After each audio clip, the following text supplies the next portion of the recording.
रुद्राक्ष बहुउद्देशीय सेवाभावी संस्थेच्या वतीने सरस्वती नगर एनसीसी ऑफिस समोरील मैदानात भव्य दहीहंडीचे आयोजन करण्यात आले होते। यावेळी आमदार सुलभा खोडके यांनी भेट देऊन गोविंदांचा आनंद द्विगुणित केलाय। यावेळी संस्थेचे अध्यक्ष पियुष मोरे यांनी आमदार सुलभा खोडके व यश खोडके यांचे पुष्पगुच्छ देऊन स्वागत केले। दहीहंडी कार्यक्रमात अनेक गोविंदा पथकाने तरुणाईला विधायक कार्यासाठी प्रेरित करण्याचा मोठा उत्सव म्हणून आज दहीहंडीला अधिक महत्त्व आहे असल्याचे गौरवोद्गार अमरावतीच्या आमदार सुलभा खोडके यांनी व्यक्त केले।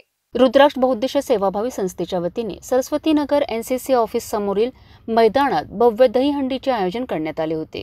यावेळी आमदार सुलभा खोडके यांनी भेट देऊन गोविंदांचा आनंद द्विगुणित केलाय।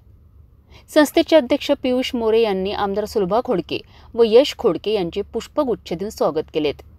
या दहीहंडी कार्यक्रमाला social media reel star Shashank Udhake परिवार, रवी किरण कांडलकर, अश्विन वाकोडे, साक्षी पखाण या कलावंतांची उपस्थिती आकर्षणाचे केंद्र ठरले।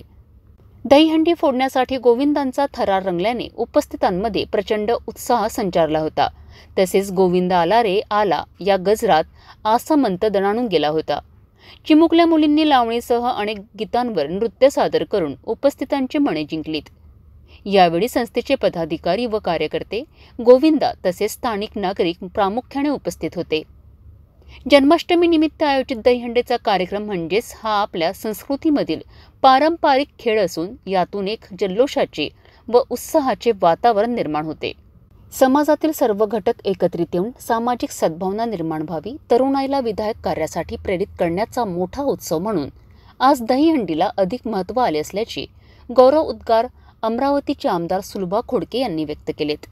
शिक्षण महत्त्वाचं आहे, शिक्षणासोबत आरोग्य सुद्धा महत्त्वाचं आहे आणि आरोग्याच्या दृष्टीने अशा आहे जे आपली संस्कृती आहे ती संस्कृती सुद्धा जपणं काळाची गरज आहे। आणि आज या संस्कृतीच्या माध्यमातून आला रे आला गोविंद आला या माध्यमातून या ठिकाणी दरवर्षी आपण गोविंदाची दहीहंडी आपण या ठिकाणी फोडत असतो। आज दहीहंडी पियुष भाऊ खूप उंच होती, आपली इथली टीम फार लहान आहे आणि आता 26 फुटावर या ठिकाणी आणलेली आहे आणि निश्चितच 10 वाजेपर्यंत ही दहीहंडी फुटेल आणि त्यामध्ये सहभागी होणाऱ्यांचं सर्वांचं मी मनापासून अभिनंदन करते। पियुष भाऊ मोरे त्यांच्या संपूर्ण फॅमिलीचं, त्याच्या संपूर्ण टीमचं आणि या ठिकाणी उपस्थित असलेल्या सर्वांचं मी मनापासून स्वागत करते। आमचा अविनाश भाऊ सगळं बोलून गेला, त्याच्यामुळे मला बोलायची गरज नाहीये। अविनाश भाऊनी सगळं सांगितल्यामुळे अविनाश भाऊचा आवाजही मोठा आहे आणि या ठिकाणी असणारा उत्साह सुद्धा त्याच्या आवाजातून या ठिकाणी आपल्याला मिळत असतो।